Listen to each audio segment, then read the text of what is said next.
The following presentation is brought to you by kmmedia.pro. Please visit kmmedia.pro for more information. Now stay right where you are as we present. Welcome to Positive Talk Radio, evolving ideas, one conversation at a time. Great guests, dynamic stories and interviews, plus new thoughts on a wide range of topics and concepts. I hope that you'll hang with me, Kevin McDonald, my friends, and of course, you. As together we work to understand why we are all here and what we can do to make our world a better place for all of us. To be happy, be kind, and live in peace together. Yep, that's Positive Talk Radio.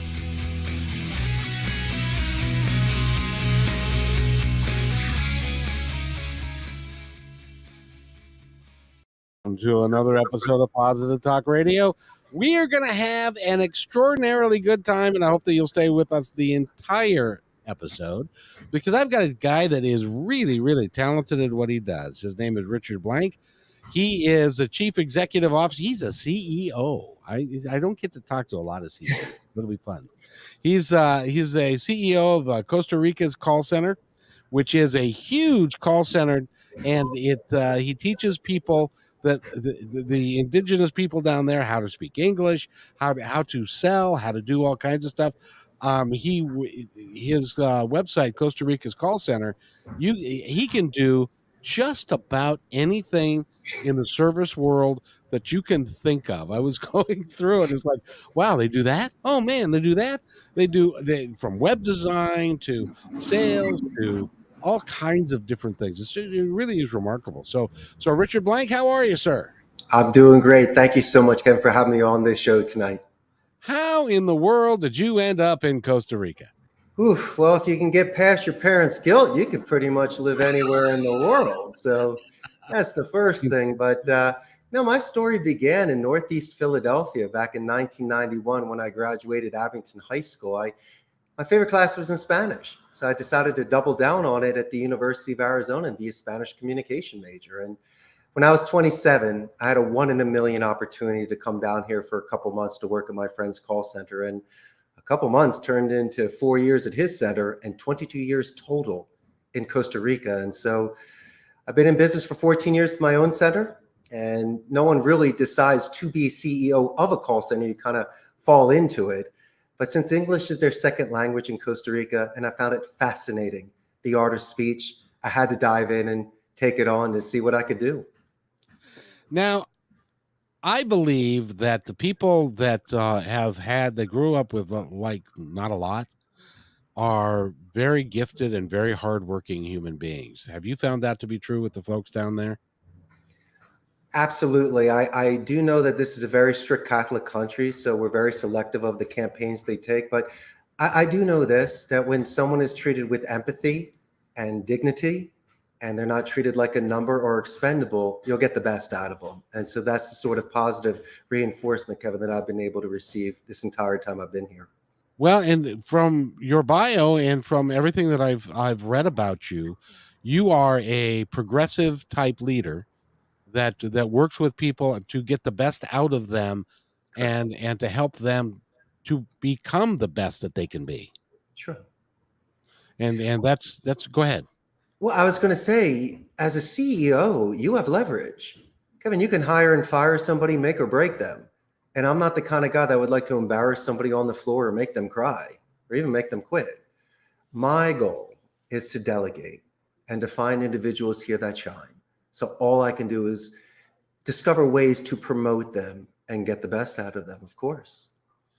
Well, I know you say of course, but that is a very enlightened viewpoint. There are a lot of companies that just don't operate that way. There are CEOs that cannot find their way to the employee lunchroom. I'm willing to bet that you know your way there. Not only that, I know everybody's name. And besides that, I have a gamification culture here, so I play pinball and Pac-Man with my people.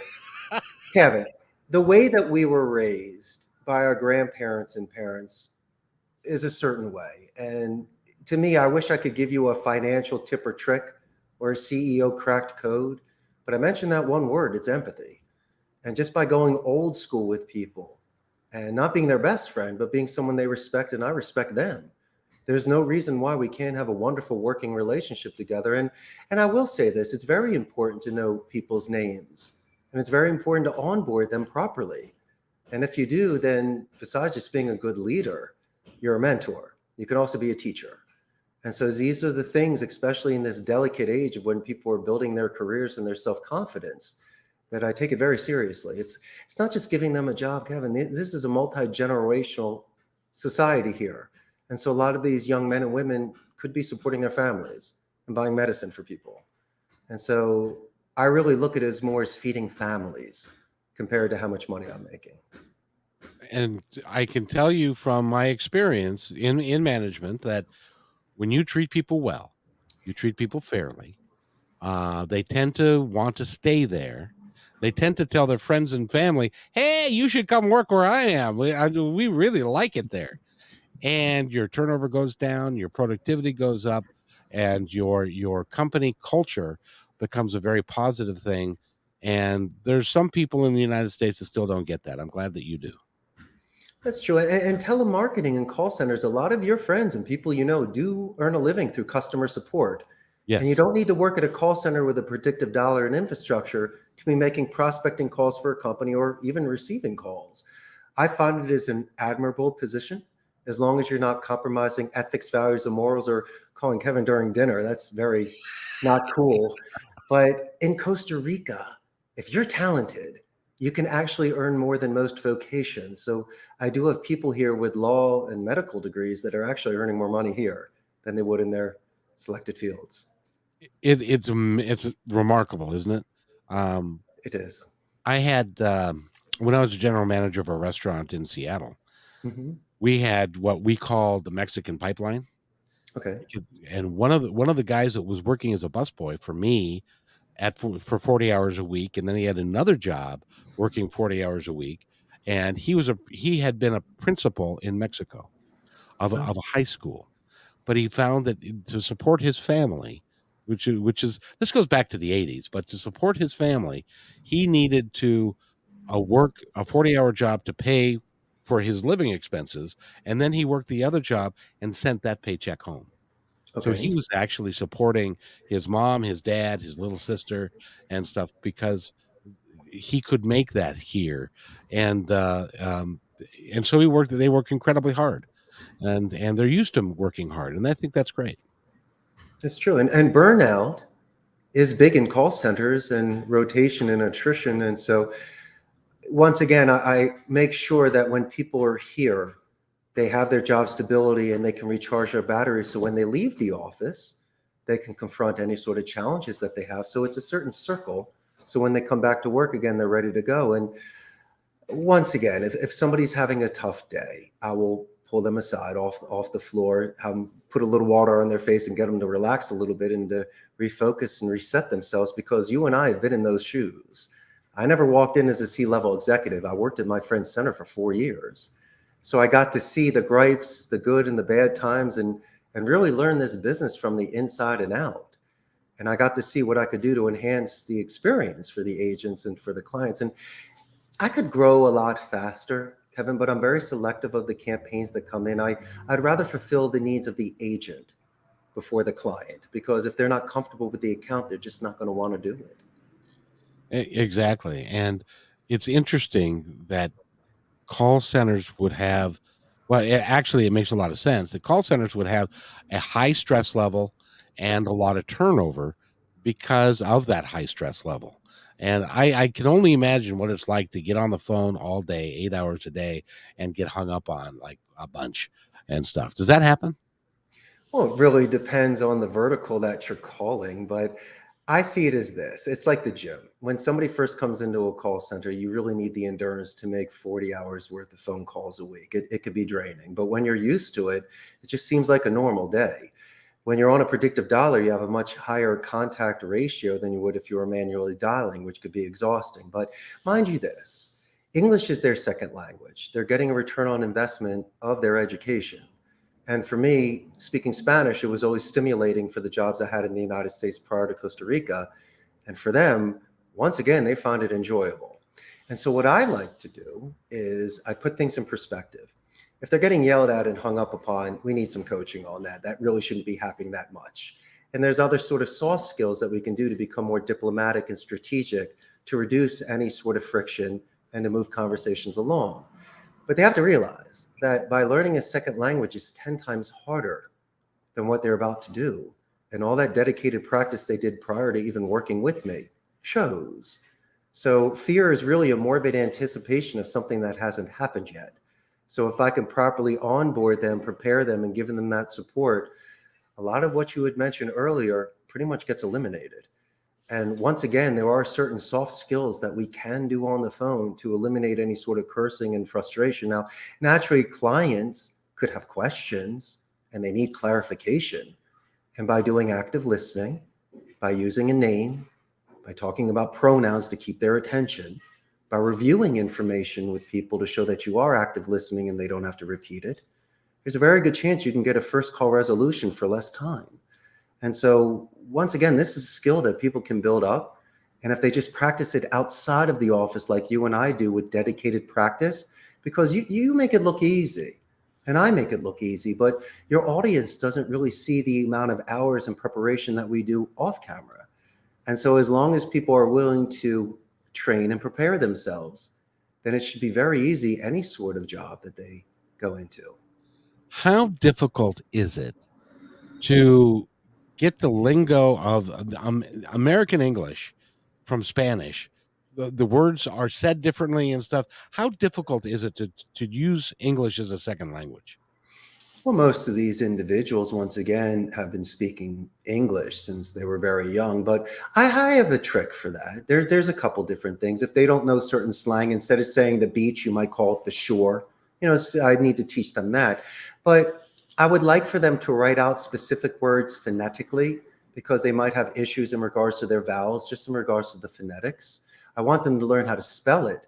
But if they want to, give themselves a little cheat sheet on how to pronounce certain words correctly, or my clients will offer us, a glossary of terms and certain sort of definitions, or even a training manual to, I guess, onboard them a lot quicker in regards to industries, because we're not really the experts. Sometimes we're just doing more of lead generation, like real estate, for an example. These agents might not be real estate brokers, but they can still call people and prospect them without a license legally and be able to transfer the call, so they don't need to walk through escrow and contracts. But there's no reason why they can't ask somebody how many bedrooms they have and what sort of sport court they have in the backyard. And so, as I say before with my client, there needs to be some extreme realistic expectations on what the agent's capable of doing. And so I just want to make sure that there's a good fit. Absolutely. And, I was just thinking to myself, my first job was not in a call center, but I worked for a insurance guy, and Okay. he wanted me to call for expiration dates.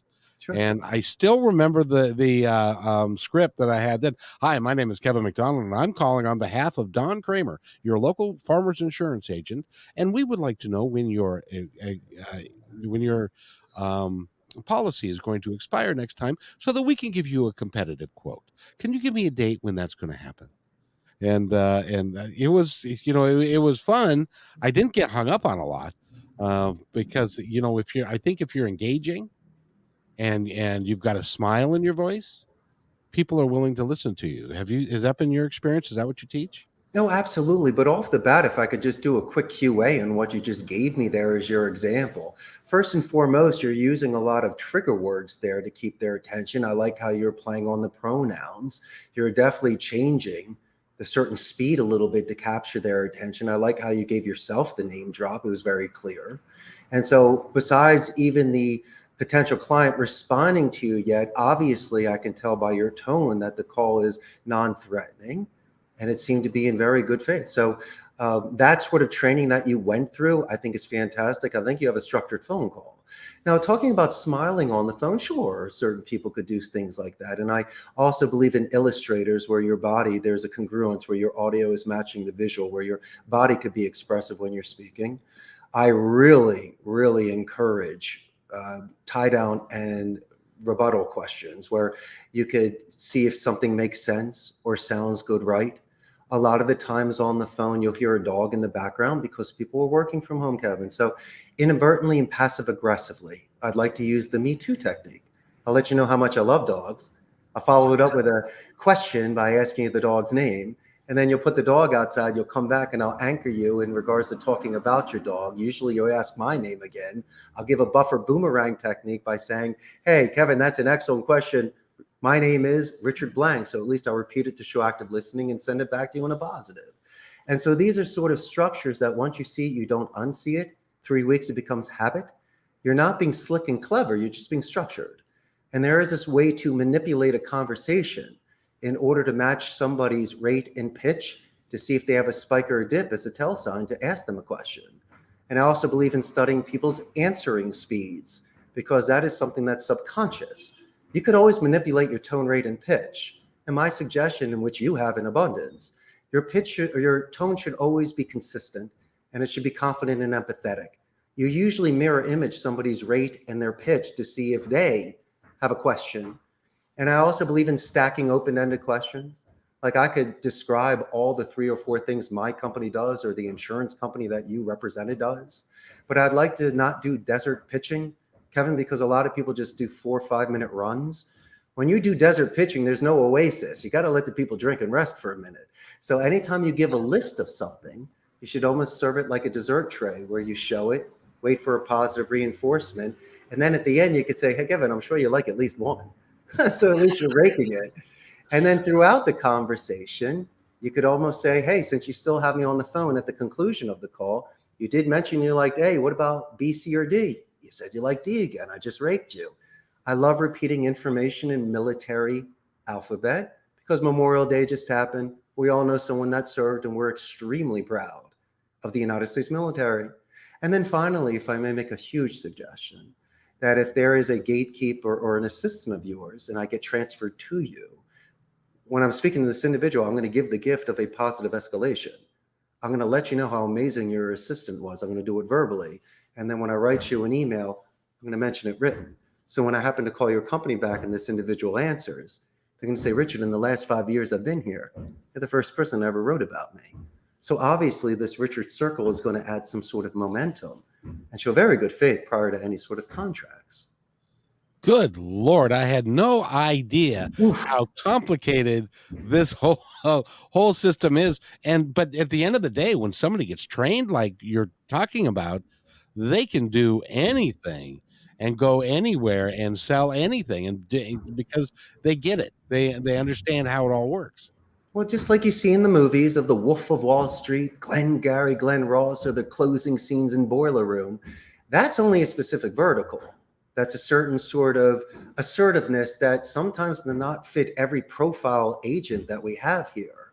So I do appreciate the compliment, but if I may, I never force a hand. What I like to do is from an educated point of view, people make a decision. If anything or nothing, my good friend, you and I are going to go the distance. I'll go 15 rounds. They'll at least hear me the whole way. And then they're able to make a decision. Now, I rarely get hung up on in the middle. But the most important thing, once again, is to do active listening. And through deductive reasoning, I can share with you my expertise to see if it fits. And unfortunately, there are some times, and I can give you 3 quick examples, where as much as they want to give me the business, I can't take it. I'm not 24/7, so I don't do graveyard. We don't speak Chinese or other sort of languages. I'll take Portuguese, Spanish, and English. That's what I'll do. But if I can't speak the language or understand the language, I'm uncomfortable with that. That's difficult for me. And the third thing that I have to turn down accounts is I can't match the rates on offshore call centers in India and the Philippines. Costa Rica is Central America. We're near shore, and we're the most expensive in Central America. Companies such as Amazon, HP, Intel, and Oracle are here. So expecting a Costa Rican to work for $1 an hour, as much as I could offer to them, no one's going to take it. So the clients have to be very realistic when I'm forthright with them and give them sort of feedback. They might not want to hear it, but they'll respect me for telling it. Well, but the proof, as they say, is in the pudding. Oh, And sure. your company is very successful, and you're picky at the same time, which is really cool, because you want to do right for people rather than just take their money. want to do right for me. I don't want to compromise my ethics or values or morals to earn $1. And I want to make my family proud. And so I do reject more than I accept. And as much as I'd like to grow a lot faster, I kind of like my slow and steady. It's giving me peace of mind and allowing me to sleep at night. Exactly. And you're growing it enough that you can have a bunch of games that we're going to talk about here in just a minute. But I wanted to ask you, because I believe that at least in the United States, actually listening is a lost art. And I was a sales manager for a long time, Mm-hmm. and I had sales guys that I would go on calls with, and we would be talking to the owner of the restaurant, and the sales guy would ask a question.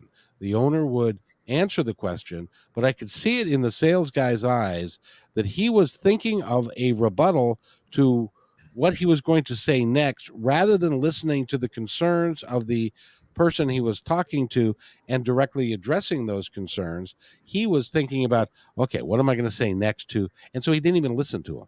So he would respond in a way that was completely different than what the owner of the restaurant was trying to get out of him. And so I would have to take him aside and say, you need to stop. You need to listen, because listening is how you find out what the customer needs, how you can best serve them, Mm-hmm. and what it is within your power to do for them once you know what they want. But if you don't listen, you'll never know what they want. That was my philosophy. Can I come work for you? Let me share some visuals with you. And absolutely, you can definitely come work with me, never for me. Oh, You know, I mean, you're my main man. You're starting with me, starting center, Division One. This is what happens, my good friend, and you saw it yourself. They're too well rehearsed. They're too commercialized. They're a print. They're not a painting. They're not raw. There's no essence to it. Like what got them into this in the first place. They're a character. They're not in character. And so that's a shame, because they have such potential. And the moment that they can put their checkbook away and just start speaking with this individual at this restaurant or wherever else, that's how you're going to get the sale. And I was mentioning before with the Me Too technique, speaking about dogs and stuff, that's usually when I can anchor in and speak to somebody from the noises in the background, from a child or music or a dog. That's when I know I got them, because we can actually have a real conversation that's outside of what you and I were even talking about initially. And so if they can find that sort of Me Too moment, then they'll be more active listening. Then they can reduce any sort of friction and be a lot more comfortable to speak with them. But no, I do agree that they should be planning their rebuttals ahead, but they're doing more acting. They're not reacting. So I think, once again, that has to do a lot more with dedicated practice. It's not about memorizing your script. It's about when to use it and how to use it. And so as much as they're trying to impress you, they're depressing you by saying that they're too stiff.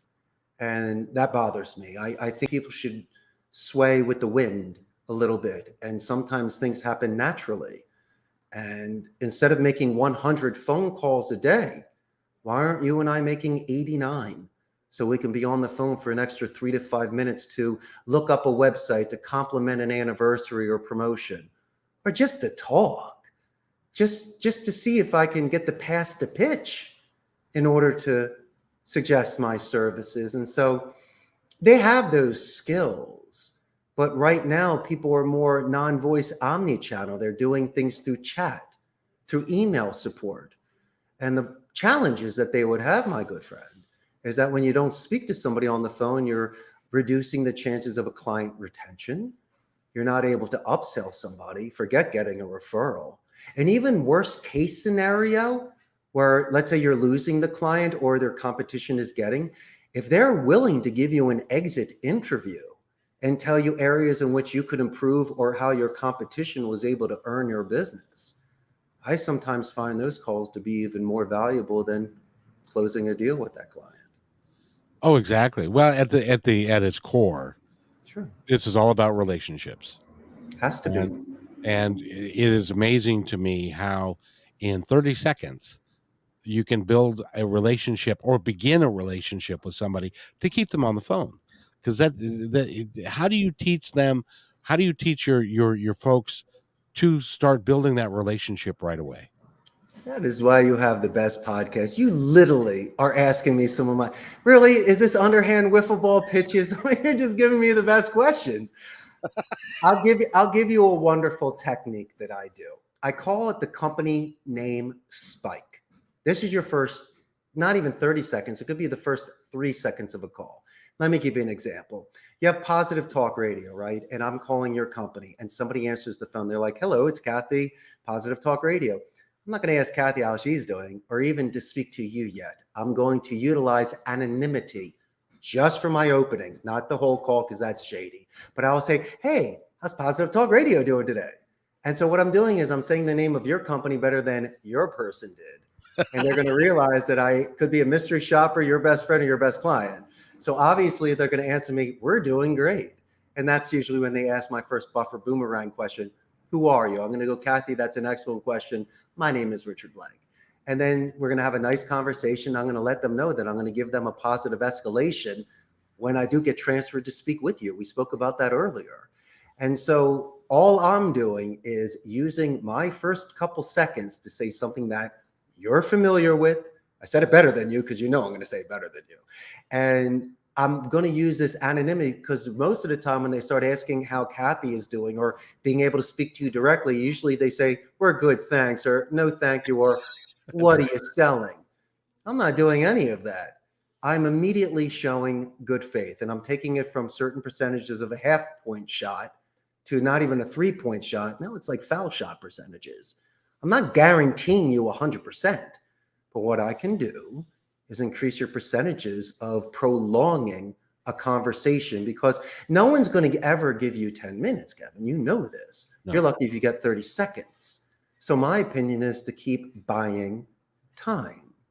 And if you're capable of doing that by some due diligence, if you mention pinball machines on my phone call, calling me, unless I got something to do, it's really yours to lose. I will literally give you 5 minutes to pitch me because it showed that you took a couple extra seconds like you did prior to this podcast. You're telling me all the stuff you researched about me. I can't thank you enough. That's the sort of thing as a CEO of a company that will give you the pass to pitch. And I will let you do it because you just showed that extra effort. Do that in an email template. Do that in a voicemail that you're leaving. Just make it custom made. And if you just take that one extra thing that you know the company loves so much, it may buy you time. And that will buy you success at the same time. That's true. Because the more that you build a relationship with somebody and treat them like a real person. The one I always hate is when I get a telemarketing call and the first thing that happens is I pick up the phone, there's a delay. Now I realize that delay is because it's an automated dialing, right? That's correct. Predictive dialer. Mm-hmm. Yes. And so they wait until you pick up and say hello before it actually connects to a human being. Am I correct in that? It can be. There could be some latency. I'd have to really look into that through the IT department, but sometimes it's seamless where you can't tell and it's an immediate. But no, and really that predicted dollar is amazing because it really gives you all of the information about the person with whom you're calling. And at the end, you get to do a disposition report. So quickly you can just do a drop down and explain what happened on the call.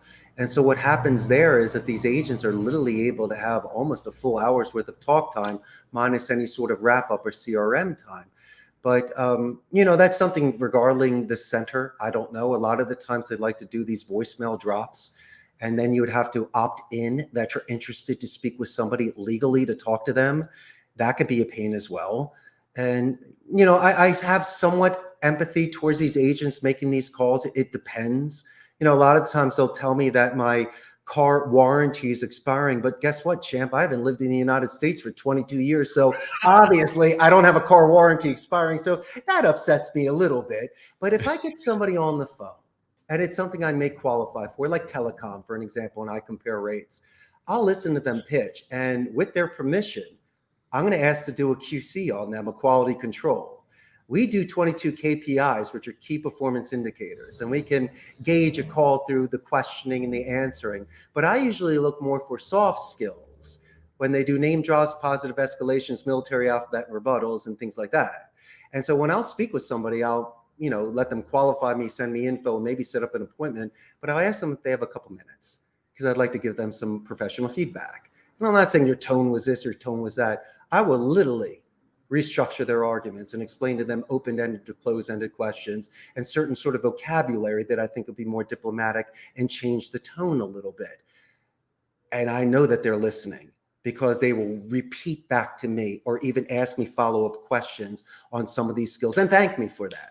And even send me a personal email to thank me for that. Now, what am I doing this for? I'm paying it forward because there were a lot of times I was having weird days and someone would just take my call to warm me up and say, go, Richard, go, even though I'm not going to buy from you, but I like you, but I think you're great and hang in there. And I know what that's like. And I will sometimes reset them and ask them to could you please repeat that sentence for me again? You went too fast. I couldn't hear you. Was it 1, 2, 3 or ABC? And so I'm telling them to relax and calm down because you sound great. I just can't understand you. And once they do, and once they give a perfect pitch, then I'm proud of them. And that's just, as I mentioned before, just paying it forward. Well, and it's because I have to ask you, what motivated you to get into this business and to really study it the way that you have so that you could pay it forward and impart your employees with some real success strategies, as well as your customers and your clients? They receive results because of the style with which you make the calls and the style with which you do business. So what makes you different than everybody else that I've met? Well, the first thing is I wanted to find a job so I didn't have to move back to the States. I live in paradise. I was almost gonna paint shells on the beach if I had to. Yeah, but do But they have snakes there? excuse me? Do they have snakes there? Oh, they most certainly do. Oh, then I can't go. I'm sorry. I would wear big rubber boots if you're trekking out into the rainforest, but no, I think most places you'll be safe. But you know where I really saw it is once again for those 4 years in my late 20s when I was sitting with the Costa Rican ticos at the call center. As much as I was amazed by their bilingual abilities, conversations, and positive escalations, I saw the tough side of the job. I really did. And I needed to once again find a way to make it efficient, but not to have them burned out and to keep their dignity. And so I really took it from the area of the language aspect. I really do encourage them to study the thesaurus. So instead of using words like help, they can use guide, assist, and lend a hand. Instead of telling somebody, excuse me, could you repeat that? For my clarification, for my edification. Kevin, was it 1, 2, 3 or ABC? I teach them to fall on certain swords on a call. And so once again, if I can assist them in teaching them what the North American market is like, what our genres are, certain vocabulary, certain styles. And I mean, if they want to learn bad words, I'll teach them bad words, but that doesn't help anybody. I want them to be prepared so they could walk into a boardroom and properly represent themselves in their company. And that's been my goal.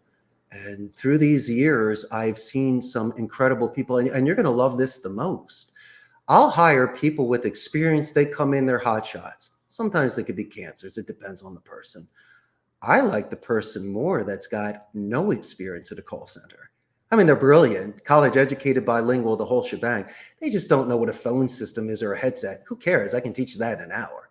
But I love the fact that I could mold somebody and I can show them certain skills. And as long as they're coachable and they show up on time, pen at the ready, I am the first person to put wind in their sails and find as many ways as I can to promote them. And I'll delegate, even though they're not a supervisor. I'll let them write a script. I'll let them do a training class. They can pull their Hall of Fame call out and talk about it with 15 people. Why not? To practice their public speaking. And I always love making suggestions because no one makes a perfect phone call. So don't think you're getting away with it. I will definitely find something to make a suggestion on. And these are just building their own self-reliance and self-confidence. And I love seeing that with the people that work here with me. Are you doing any public speaking and doing this?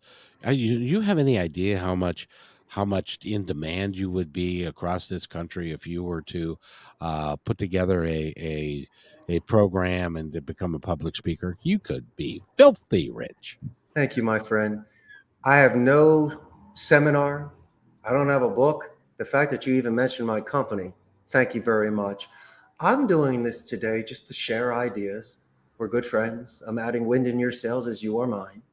And if I ever did decide to do that, would it be lucrative? Sure, it would. But I'm always concerned about the artist that's commissioned compared to painting on their own. When you are paid to do something, you might lose a little bit of what got you to where you wanted to be in the first place. And so I'll definitely listen to all offers. But today, once again, I'm not selling anything. All I want to do is share these ideas and give you my best. And as long as I can keep this sort of frame of mind, this natural, raw, pure Richard, then I think you'll be getting the best performances out of me. I couldn't agree more. I am just thoroughly enjoying this conversation. Me too. I had a good time. You're an amazing guy, and you're also a fun-loving guy, because you've got one of the largest, if not the largest, jukebox and pinball collections in all of Central America. Forget my business. That's what I'm proud of. People say if you could go back and talk to your 14-year-old self and tell him what you do, I'd be in. You got pinball machines? That'd be the first question I'd ask myself. Yes, I do. And it's an obsession of mine. And people have no idea the treasures that they have that are in their bodegas. And so all the time I will be driving a couple hours away to kick a tire or two on an old jukebox or an old retro arcade machine, or especially a pinball machine. And for a couple $100, I'm driving back a 1961 Rockola Regis that's in mint condition. And so one man's trash is another man's treasure. And if that's the way it is, call me Oscar the Grouch. I'll take as much trash as you got. And as long as I have the space for it and my wife doesn't get angry, I'll be grabbing as many machines as I can. I currently have 13 pinball, 6 jukeboxes, 5 retro machines, and an air hockey table. And as I mentioned before, these machines are older than the agents. I have an area, Kevin, where people can, it's a neutral environment where people can meet others from other campaigns. They can let off steam. They can recharge their batteries. I haven't seen people fall in love by the Pac-Man machine. And it gives somebody the chance to hang out with the Jefe in a neutral environment where we're just having fun. And so when people are best friends, and you mentioned this earlier, attrition goes down, people want to come to work. And I really believe that a gamification company culture is imperative. Not Xbox, not PlayStation. You can do that at home. Do like you did.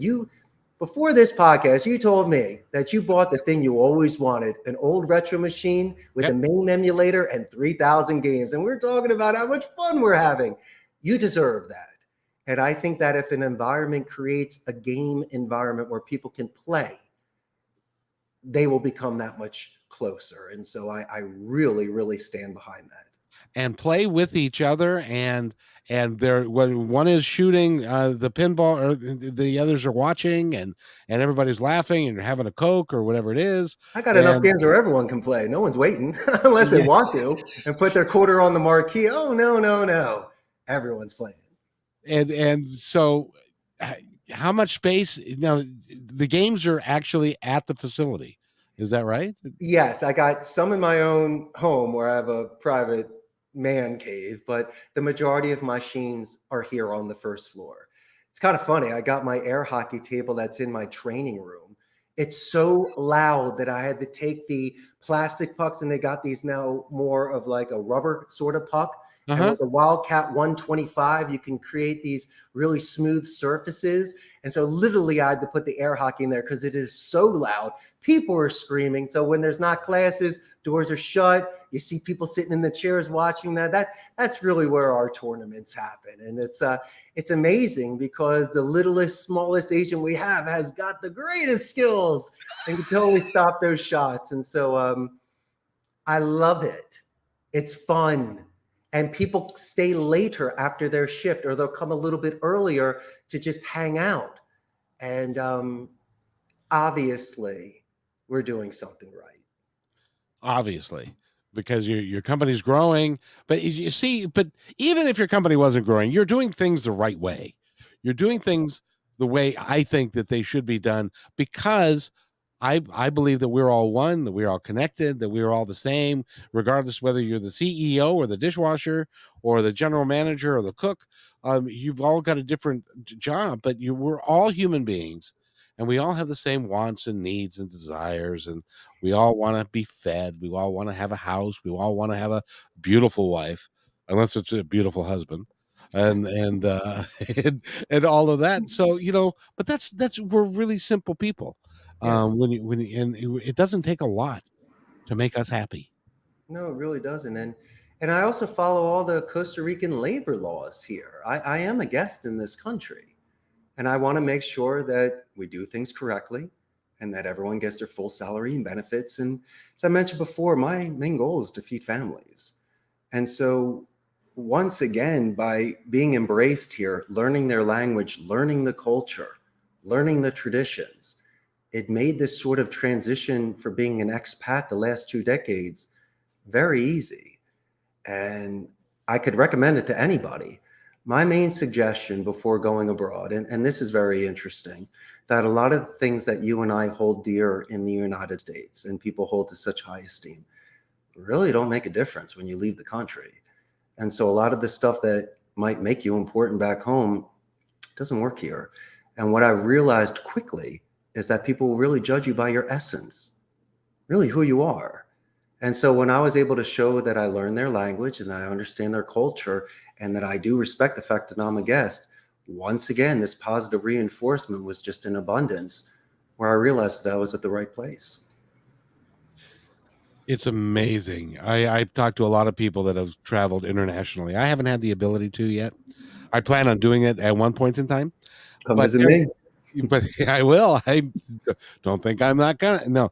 So, but what they tell me is that when you leave this country and you go elsewhere, Mm-hmm. people who have nothing, and I mean nothing, Mm-hmm. can still be happy. It Absolutely. doesn't take a car, doesn't take, a lot of money. They've got water, they've got food, they've got a roof over their head, they've got family, and they're happy. And I think you've been gone a while. I think we've lost that. We've lost touch with that in this country. And I would hope to get it back. They also have faith. They have faith in themselves, they have faith in their family, and they have spiritual faith. And I like things like that. And I believe that everybody in the world has that in common. It doesn't matter your culture or religion, your language, your skin color, or whatever. No, a smile is universal. And when people offer food and share things like that's universal too. And in this culture, you cannot turn down a second plate of food. That's an insult. So just be prepared to eat and be prepared to be taken very well cared of. And also have the pleasure of reciprocating that as well. And so I've seen that as part of this culture. But no, the United States is fine. We have this. I just think people need to slow down, calm down a little bit, and just get back to the basics. Get back, as I mentioned, the way that we were raised by our parents and grandparents. And if we can get back to that sort of simple sort of mind frame and communication, people have much more effective and fulfilling relationships.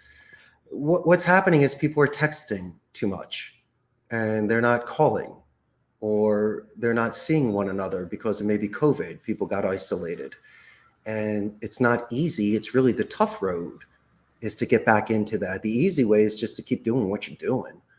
But the more challenging way is to walk next door to your neighbors and to say hello, or to make that extra effort to not break a plan and to see your friends, or to do a follow-up email or phone call for courtesy and not be latent about it because people are expecting that.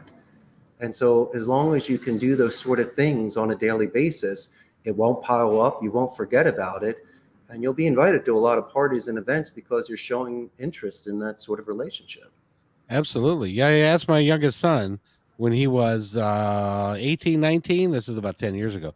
But he was so good at texting that he could in class have his phone in his pocket and be able to text without looking at the number, the letters as to Hmm. what he was. I mean, he was so gifted at texting. He did it so much.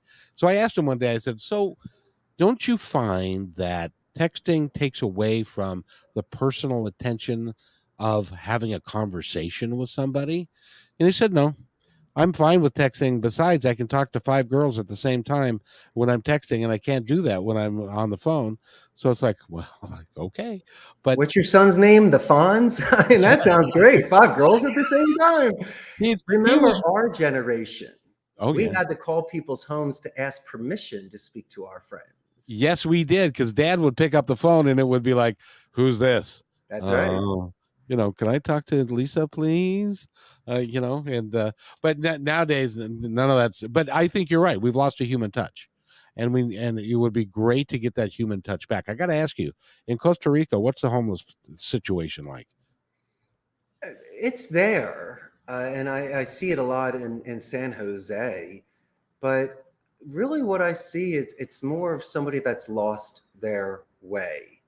It's usually a young man or a young woman that might be indulging too much. Oh, yes. And so that's what I see. And so, but other areas where, yes, it is a third world country, and I have seen individuals out there asking for limosna, asking for alms from people. And you can tell that this individual might be a senior citizen or have a handicap or something that's not drug or bad habit related. And a lot of people, including myself, not just give money, but then all of a sudden you ask, is there something that you need specifically? I need some sneakers. I need a jacket. I need something. You get that for them. And it's not like a one and a done. Like in my neighborhood, there was a corner and there was Doña Katia. She must have been at least 75 years old. And this woman was out there every day, sweetest woman. And she was literally almost supporting her family. I didn't ask too many questions, but this woman was out there asking for money and saying, blessings for people. And she was very smart. She remembered people's names too. And so when I would see her, I would give something. And then when Christmas time came along, I asked if there was something specific. She mentioned the sneakers for, a grandchild, and I got that for her. And so there are certain ways to do it. Like I'll give somebody money on the corner if they're juggling knives or doing some sort of acrobatic event. Yeah, sure, I'll give you a couple of dollars. But then when you see somebody every day and you realize they're part of your community, it's something where people want to take care of them. And it's interesting how neighbors will talk about this individual that you saw and they start learning about them. And so this is a culture that really likes to take care of their own. And I've seen on the side, like if you walk past a banana plantation, there'll be a worker there and you're just walking. He's like, hey, would you like a few bananas? It's just people are always sharing, and they're always, once again, trying to make people feel welcome. But I don't see it that bad. I don't see really tent encampments here. We just see certain pockets of the city that might have individuals, as I mentioned, that have lost their way. We have those encampments here now, and it's a big problem here, and it's because we as a people don't take care of each other as well as we should.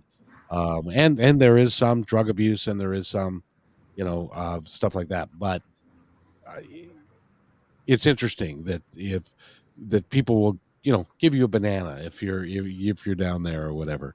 And I think it's great, and I really applaud you for working the way you're working and doing what you're doing. It is really outstanding. I would say, by the way, we're talking with Richard Blank. He is the CEO of Costa Rica's call center. They do everything under the sun, from web design to everything else. You can go to Costa Rica callcenter.com, and you can get all the information about Richard, his team, the folks that are there. Because I'll tell you, I am as a human, and by the way, you're one of the most human people. And by the way, that's a huge compliment. You're one of the most human people that I've ever met, Thank and you, I Bill. really appreciate you. And would you come back so that we can have more of a conversation about other stuff and more about this? Anytime. I'd love to be a guest that comes back, a reoccurring guest on a TV show. It's almost like Larry from Three's Company. You got to have me on a couple scenes. So I I definitely love to come back. absolutely, because the way that you word things, the way that you respect people and stuff is it can be really helpful and energizing to other people who may want to do the same thing but just don't know how. Well, let's break those stereotypes. A CEO can be one that's empathetic. Someone can take the chance and move abroad, but I make it look easy. My good friend, I started my business at 35. I wish I was a teenager that was a whiz kid or a genius in my 20s, but I'll be forthright with you.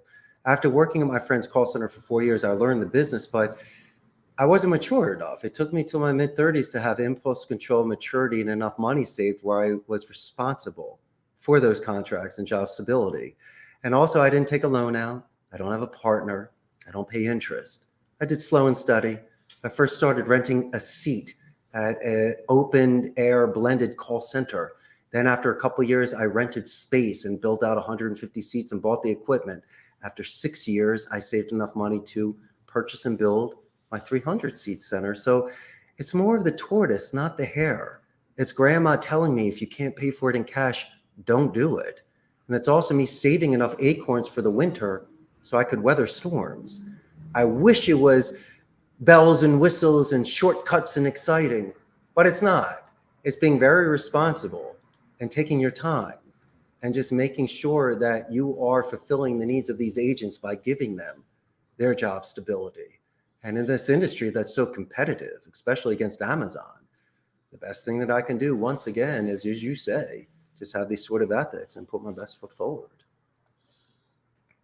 And you don't owe anybody any money, and None. which means that your business is growing slower, but in order, sometimes as you know, sometimes in order to get really revved up and to really take out a big loan and then grow it and stuff, you may have to at one point in time compromise your ethics and to do things that you don't otherwise wouldn't otherwise do because you're chasing the almighty dollar at that point.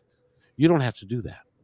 So it must be really freeing to be able to be an employer of 300 plus people and their families and to buy jukeboxes and things and to have a happy life, even if you're not a multimillionaire or a billionaire. Well, it made the most sense. I wanted to sleep at night. And imagine if I lost an account, I don't want to be pissed off on the floor and then, stressing about it. And it was very simple. As long as I was making my margins, renting this seat made sense. Then after you got to 4 dozen agents, it doesn't make sense to spend $5,000 a month to some guy when I could have my own place and buy the equipment and build it out.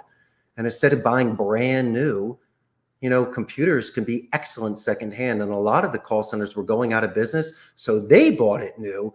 I pretty much got it with the wrapping on it, even though it's secondhand. It's not out of the store, but it's pretty much brand new with the furniture. And also, since I am a guest here and you look at me in my suit, there's a very good chance I might charge 20% more. So I would have local representatives for me with connections that would go and get me the best prices and bring me things. So you got to build a team around you. You can't do it all on your own. And you got to trust people to represent you and to speak for you. And have I been disappointed? A few times. But I've also been amazed by some people that have been with me over a decade and have grown with my company. I have 2 people with me that have been with me over 10 years. One is my chief technical officer. Another one's my floor manager. And I wouldn't have it any other way. I could bring someone in with 10 times the amount of experience. No way. These people wore my stripes. They walked with me. They know my culture. I will allow them to learn, facilitate their on-the-job training as long as it takes. I'll bring in specialists for the IT department, but there's no way I'm going to bring in a general manager or supervisor from another call center. No way. They need to earn their stripes. They need to work with me for a little while and have the respect of the agents. If not, it's just definitely not going to work out. And have I said we experienced that? Never. I never brought in an outside supervisor. Everything is always promoted from within. It's the only way to go, because especially if you've got a unique culture, because you're going to have somebody that comes in that it comes from a different style of culture, and they're going to try and change that culture that has been so successful. And that would, you'd probably have like 289 people at your house the day after you hired that guy saying, get rid of that guy. We can do, it's just amazing. So Richard, I really appreciate your time today, and it's been awesome. And I gotta tell you, my team is growing as well, and I've got a young lady that we just hired. She's an assistant. She's just dynamite. And you're right, you have to have the right people, and slow and steady. So what is her name, your new assistant? Her name is Demi. Well, Demi's getting a positive escalation because I'm sure she's doing an excellent job. Oh, she's fabulous. As a matter of fact, the ending that you're about to watch, she did yesterday. And rock on, Demi. All right. Yeah, she's awesome. So, and we appreciate having her. And I subscribe to your philosophy of management and management style and company culture and philosophy. I tell you, I would be sitting at, if we were in the same room, I'd be sitting at your feet. We'd be high-fiving each other and telling each other how great we are. But my good friend, water seeks its own level. That's why when I first started watching your podcast, it inspired me enough to write you. And here we are. And mind you this, there were a couple times back and forth because of scheduling conflicts and stuff. It was a mutual goal of ours, was to get on a show together and to share ideas. And we fulfilled that today. And so I am very humble, and I'm very thankful for your time and your audience's time as well. We will do this again because we got more to say. And I really appreciate you coming here. And again, Richard Blank has been our guest. Go to Costa Rica callcenter.com. If you need remote services, he can provide you with all kinds of stuff. So it's just so much that I can't describe it all. So it's just really good. And by the way, thank you. You watched some of my other podcasts then. You're good. You're addicting. And I can't wait to put this episode on my Facebook page with 98,000 chicos that are going to love to meet you. I'm humbled. Thank you so much. I really appreciate the time that you've spent with me, and thank God there are people out there like you. That's all I got to say. You too, pal. That's why we're together, and we're going to keep on growing. Absolutely. And thank you, Richard. And stay right where you are. I've got to do this, and I'll be right back. Hey, thanks for enjoying this episode all the way to the end. Please give us a like and subscribe to this channel. This has been a production of positivetalkradio.net. Please visit our website, oddly named positivetalkradio.net, for more details about us and our mission, which is to provide great positive programming designed to inspire us all. I'm Kevin McDonald, and I'm proud of these shows, and I truly hope that you'll like them and share them with friends and family. So on behalf of our entire team, remember, be kind to one another, because each other's all we